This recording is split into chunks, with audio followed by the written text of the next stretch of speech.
भैया ये कैसा भेष धर लिया आपने?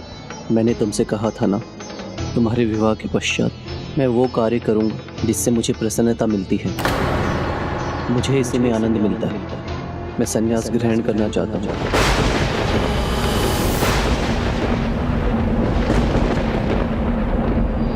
संन्यास? हाँ भाई, किंतु तुम दोनों को बिना बताए, बिना तुम्हारी अनुमति के कहीं नहीं जाऊंगा मैं। तुम्हें दुख पहुंचाकर मैं संसार में सुखी कैसे रह सकता हूँ? तो मत जाइए ना भैया। आपने माँ को वचन दिया है कि आप मुझे छोड़कर कभी नहीं जाएंगे। भैया यदि आप चले गए तो मुझे कौन संभालेगा? कौन मेरा ध्यान रखेगा? कौन मेरा हाथ थामेगा?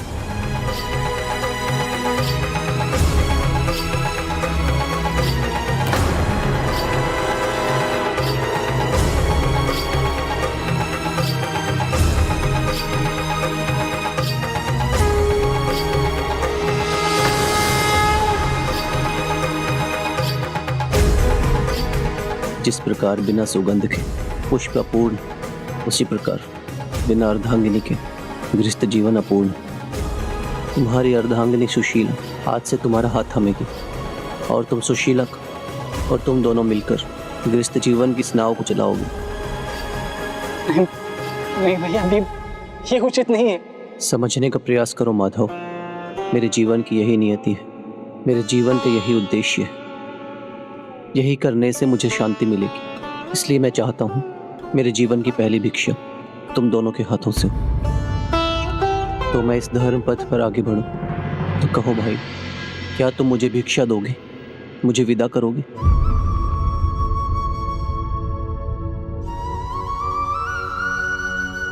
आज माता जीवित होती तो प्रथम भिक्षा मैं उन्हीं से लेता। अब तुम्हें ही मुझे भिक्षा देकर ये कार्य पूर्ण करना होगा।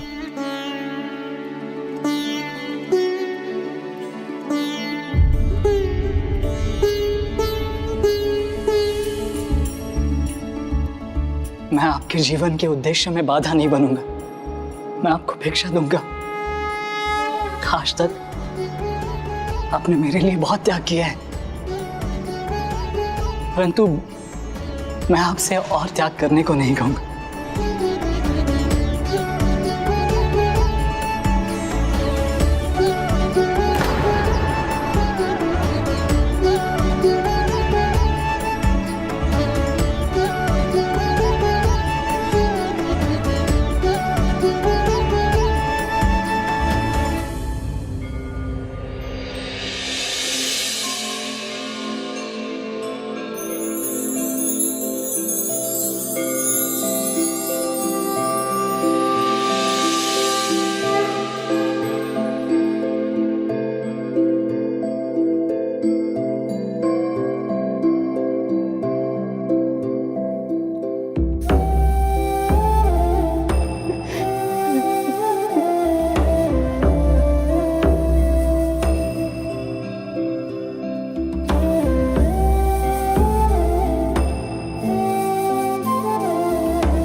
माधवदास को अपना उत्तरदायित्व समझकर उसे निभाना ही था ना।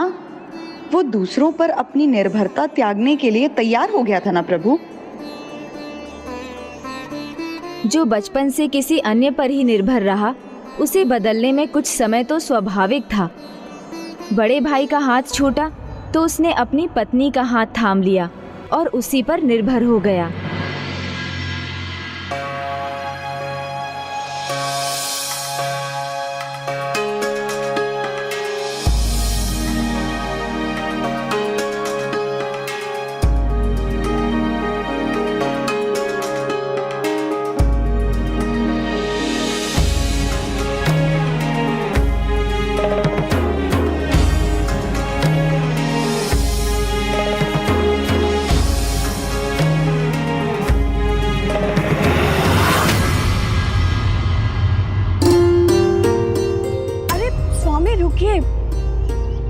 बड़े हो गए हैं लेकिन आपका बालकपन नहीं गया।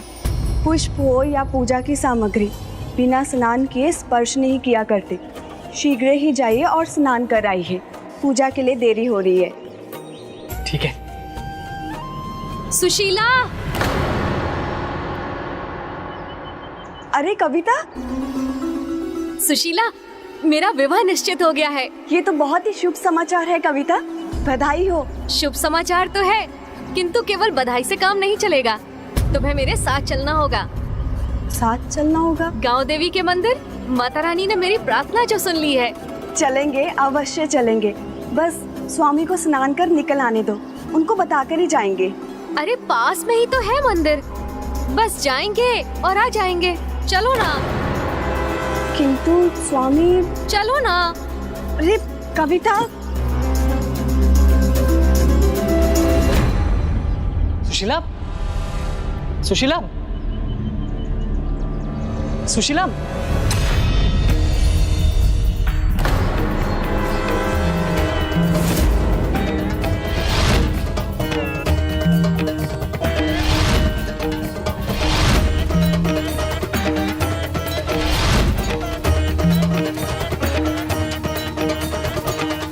सुशीला, सुशीला, कहाँ चली गई वो? सुशीला, सुशीला, सुशीला, सुशीला, सुशीला, कहाँ हो तुम? सुशीला, तुम भी मुझे छोड़कर चली गई सुशीला। सुशीला, अरे सुशीला, क्या हुआ माधव? सुशीला, क्या हुआ सुशीला को? सुशीला। क्या हुआ माधव, कुछ बताओगे तभी तो सहायता करेंगे। हाँ, कुछ बोलो तो। पता नहीं सुशीला कहाँ चली गई। सुशीला, सुशीला, सुशीला। औसी, सुशीला भी मुझे अकेले छोड़कर चली गई। सुशीला, सुशीला। कहाँ गई हूँ मैं? यही तो हूँ।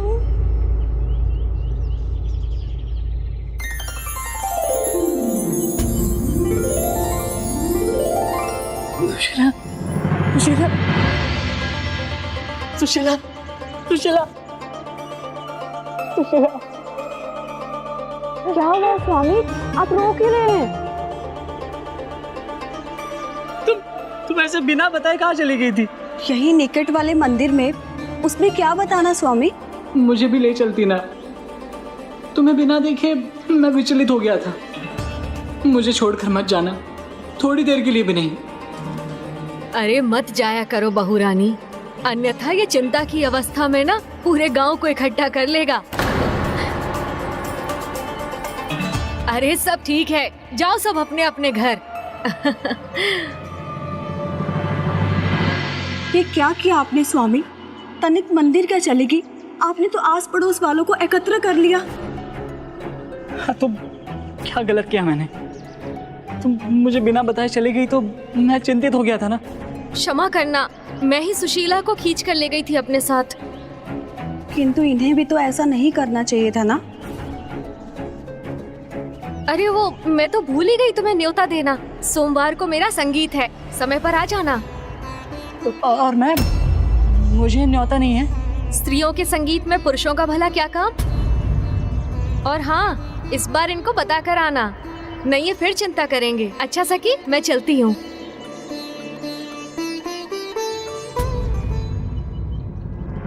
मैं सुशीला को कैसे अकेले जाने दूंगा?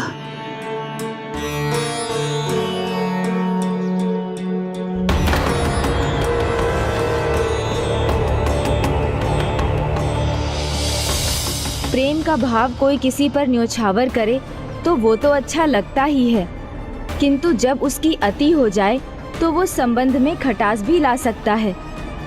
देवी सुशीला पर माधवदास इतना निर्भर हो गया कि उन्हें घुटन सी होने लगी। तब उन्होंने निर्णय लिया वो माधवदास को अकेला छोड़कर अपनी सखी के संगीत में भाग लेंगी।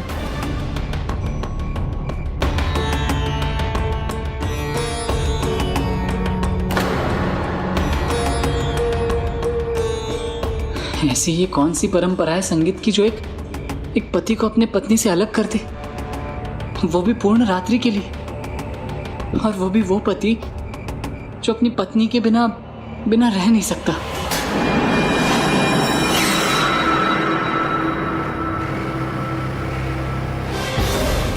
भाग कहाँ रहे हो? रुको दुष्ट!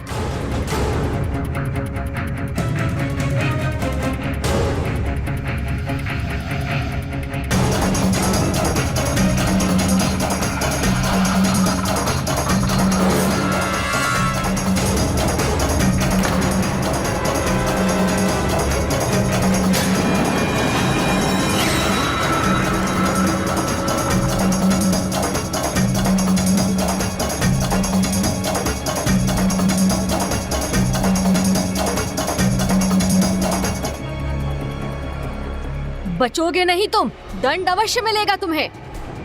अब स्थान कोई बचा नहीं है छुपने के लिए, बाहर आओ। छिपकर क्यों खड़े हो? सामने आओ। अब मुख छुपाने से क्या होगा? कैसे पुरुष हो तुम? स्त्रियों को छुपकर देखने में तुम्हें लज्जा नहीं आती? अरे लज्जा आती तो ऐसा कृत्य ही क्यों करता? इसे अच्छा सबक सिखाना चाहिए।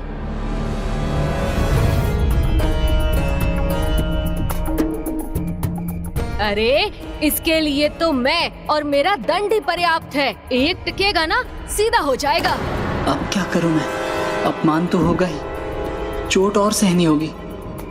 इस दुष्ट को तो ऐसा दंड देना चाहिए कि पूरे गांव में घुमाना चाहिए इसे।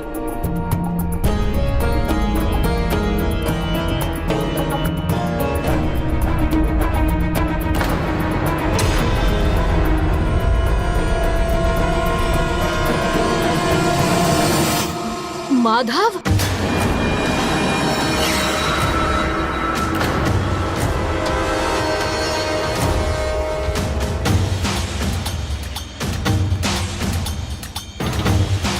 बताओ सुशीला, इस निर्लज्ज को क्या दंड दिया जाए? अब इसे जूते से मारे या चप्पल से मारे?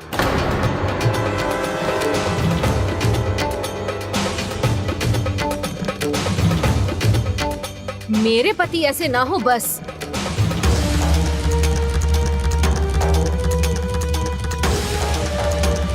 सुशीला,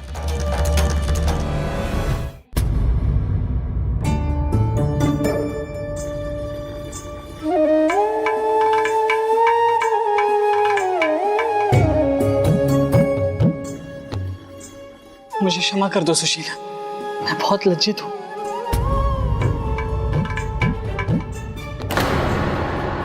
मुझसे रहा नहीं गया प्रिय, तुम्हारे लिए तो आया था। तुम्हें तो याद है सुशीला, मुझसे अकेलापन सहा नहीं जाता।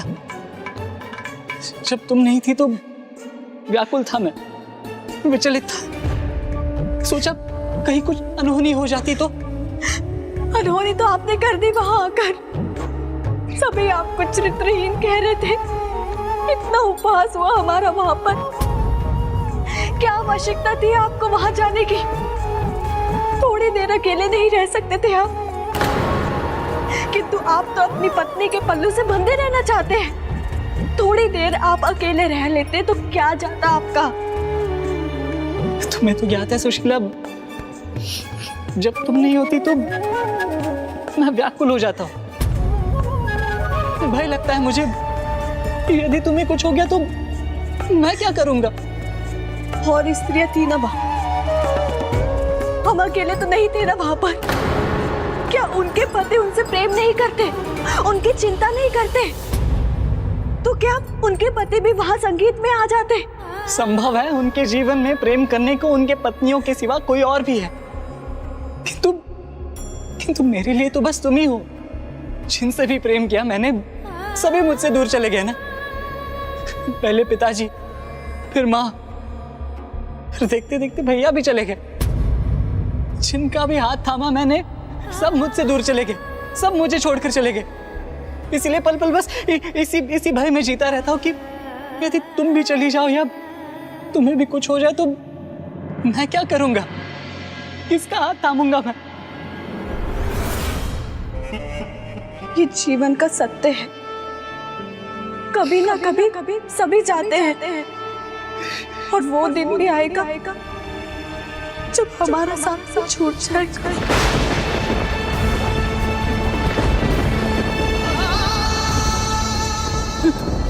नहीं नहीं, ऐसा मत कहो, ऐसा मत कहो। सत्य कहो, अन्यथा मत कहो।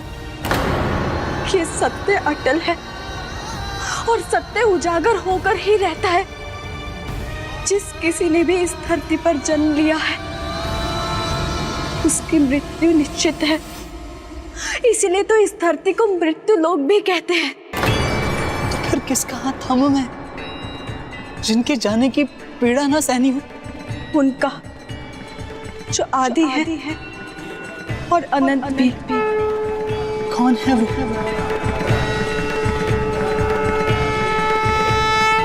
और कौन? जग के नाथ श्री जगन्नाथ जी, श्री जगन्नाथ जी।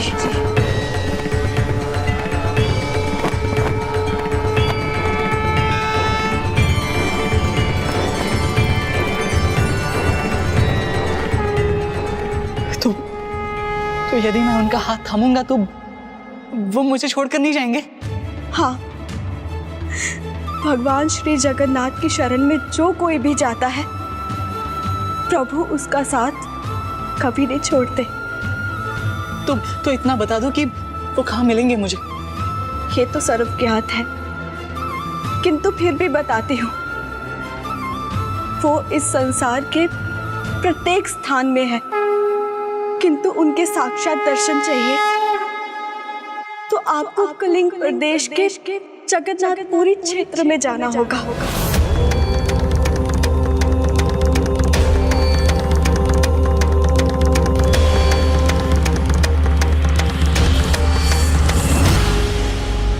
अब किसी कारण मेरा साथ छूट जाए तो अन्य किसी और का नहीं, उनका हाथ थामना। फिर आप कभी अकेले नहीं रहेंगे।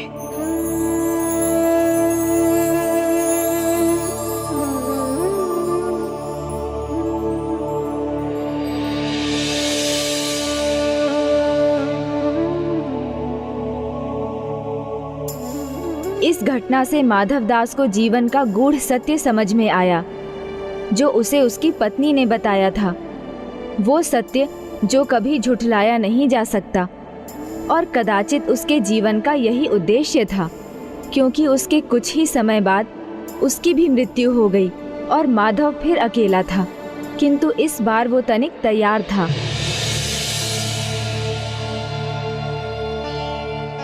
जिस किसी ने भी इस धरती पर जन्म लिया है उसकी मृत्यु निश्चित है। इसीलिए तो इस धरती को मृत्यु लोक भी कहते हैं। सही कहा था, ये मृत्यु लोक भी है। एक दिन तुम भी चली जाओगी मुझे छोड़कर।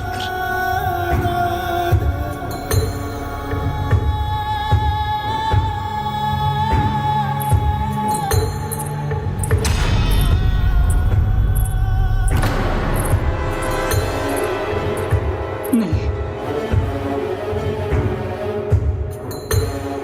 वो तो जा चुकी है।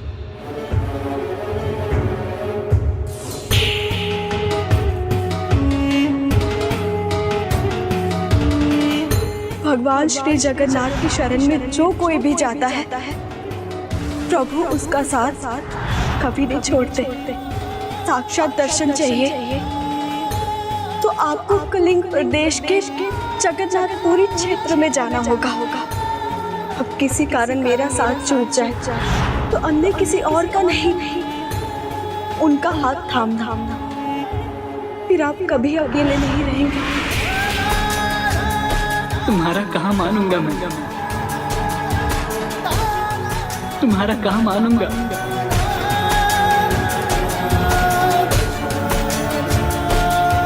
जाते जाते तुम मुझे मार्ग दिखाकर गई हो सुशीला।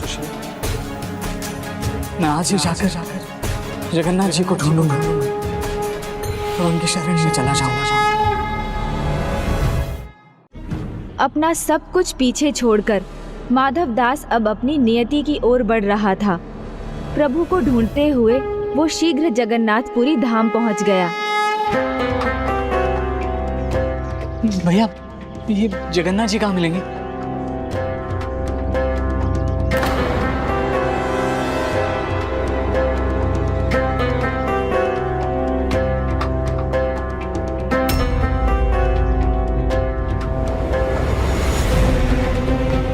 भैया ये जगन्नाथ जी कहाँ है? जगन्नाथपुरी में तुम्हें ये नहीं मालूम कि जगन्नाथ जी कहाँ मिलेंगे? तो व्यर्थ है तुम्हारा यहाँ होना।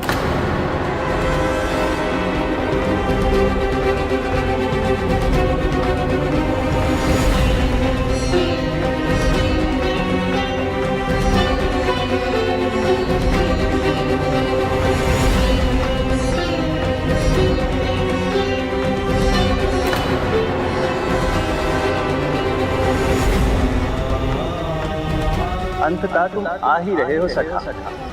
मेरे भक्त से मिलने की मेरी इच्छा भी आज पूर्ण हो।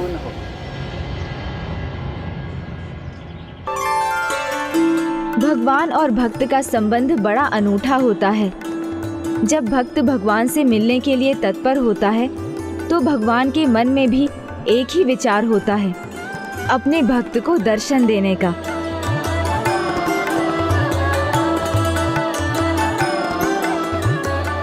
सखा माधव, बहुत प्रतीक्षा करवाई तुमने, अब शीघ्र आ जाओ।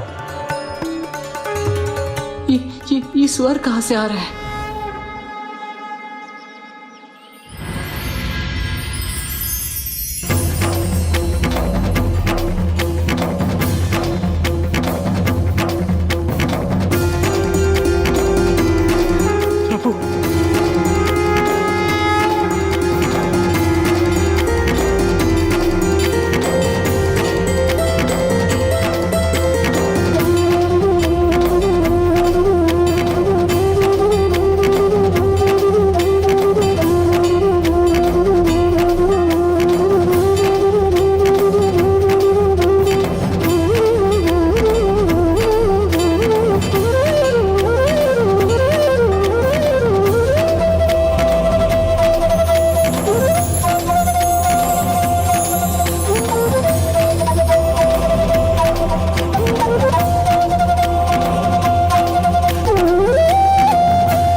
कहाँ है जगन्नाथ जी?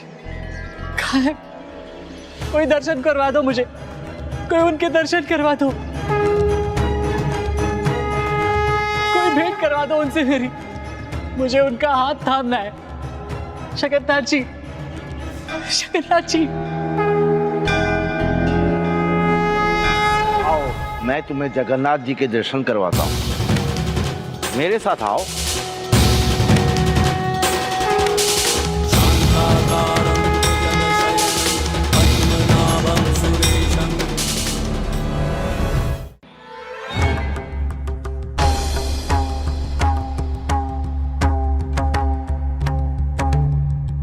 ये है जगत के नाथ श्री जगन्नाथ जी, बलराम जी और सुभद्रा जी के साथ।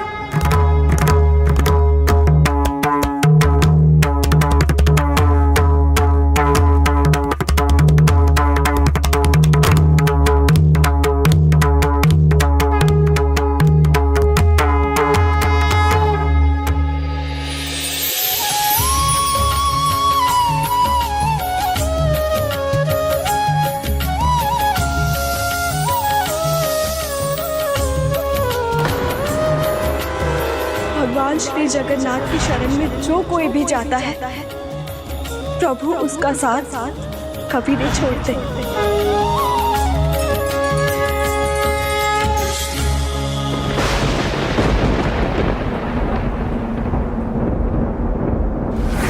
इनके हाथ कहाँ हैं? इनके हाथ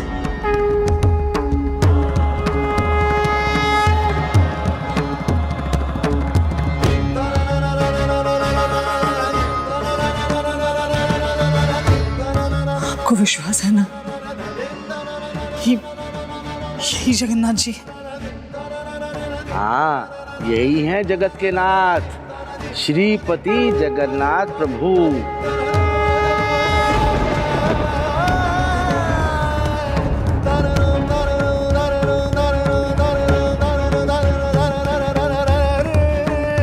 जिनके स्वयं हाथ नहीं है वो भला किसी और के हाथ कैसे थामेंगे?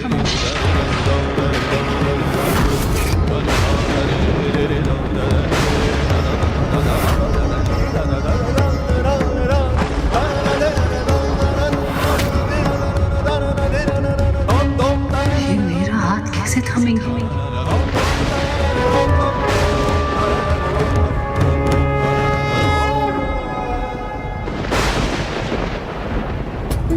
सत्य नहीं, ये कोई भ्रम है। जिन्हें मैं ढूंढ रहा था ये वो नहीं। अब किसी कारण मेरा साथ छूट जाए तो अन्य किसी और का नहीं, उनका हाथ थामना।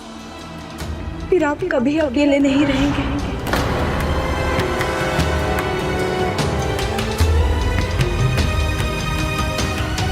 ये जगन्नाथ जी नहीं हो सकते, ये जगन्नाथ जी नहीं हो सकते।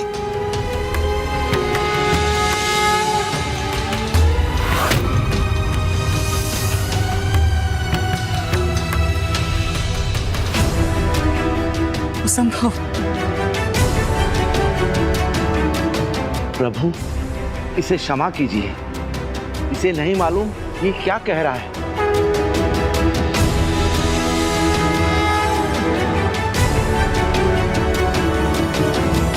ये जगन्नाथ जी कदापि नहीं हो सकते। ये जगन्नाथ जी कैसे हो सकते?